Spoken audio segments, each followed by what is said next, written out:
You're familiar with Alex, the African gray parrot? No. Oh, you've got to look into this.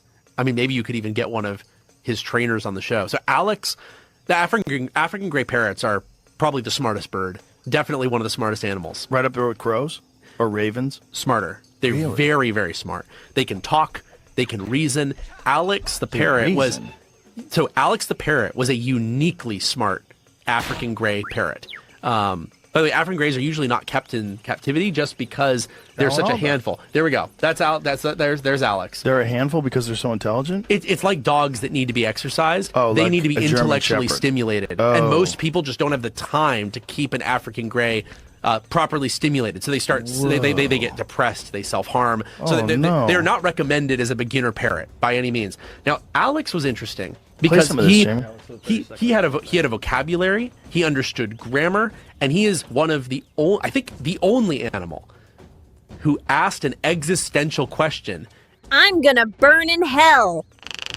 And he actually did it right before he died. If I remember correctly, like he wasn't just saying, give me food. He could say like, tomorrow I want this food. He could be, but the existential question he asked was, what's happening and where am I going?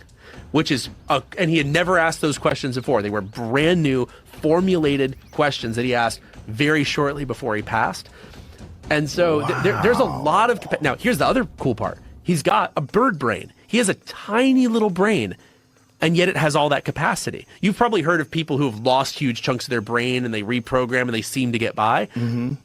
Parrots like Alex suggest that you can get by with very little brain if it's oriented correctly. So imagine if I took a species like an African gray and I modified certain elements of its genetic code to cause its brain to be somewhat larger, somewhat more glucose consuming, so it has more energy, and then also to have more folds. They're very smooth brained. What if I could have, we know that folded brain tissue and the high density that it creates on the neuronal surface is very good for intelligence. Like, could you make an African gray that is able to have a normal human level conversation? I think it's actually very close to that. Wow. So this is one of those.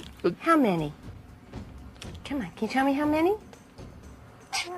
Very good. What? 2. We keep going. Can you tell me what's different? What's different? Color. Come on, what number is gray? Don't want to tell me? Nut. Well, tell me, what number is gray and nut? What number is gray?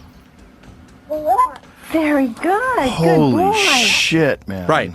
By all of the traditional metrics with a human toddler, but with radically less brain tissue, but also radically less body to control. That's true. And also a lot of like semi-autonomy. Like you know how some animals have more of their nervous system distributed. Like octopuses have autonomy in their muscles.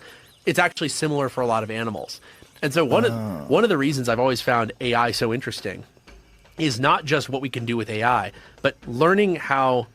Like building a thinking system from scratch, I'm thinking will help us understand how other systems think. Like there's never been an economic motive to really understand how the brain fundamentally works. Like people, I know there's people who are listening who probably think that's crazy. They say, Palmer, people want to cure brain cancer. They want to help with Alzheimer's. There's a difference between preserving brain function and truly understanding how the brain works. And yes, there's research labs here and there, but Google's never been funding them to the tune of tens of billions, right? Meta's never been funding them to the tune of hundreds of billions. This is Joe Rogan, and this was the Lazy Kraken Experience.